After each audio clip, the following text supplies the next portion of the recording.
In this tutorial I will show you how to lock photos on your Samsung device.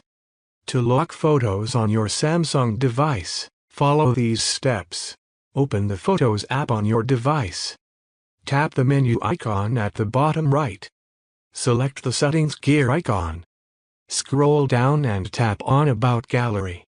Tap the version number repeatedly until you see a message saying Gallery Labs is enabled. Go back and tap on Gallery Labs. Scroll to the bottom and enable Album Entry Locks.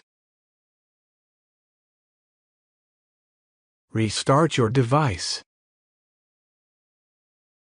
After restarting, open the Photos app again. Long press on the album you want to lock. Tap More at the bottom. Select Lock Album. The album will now be locked. To access it, you will need to use your passcode, fingerprint, or Face ID. And that's it.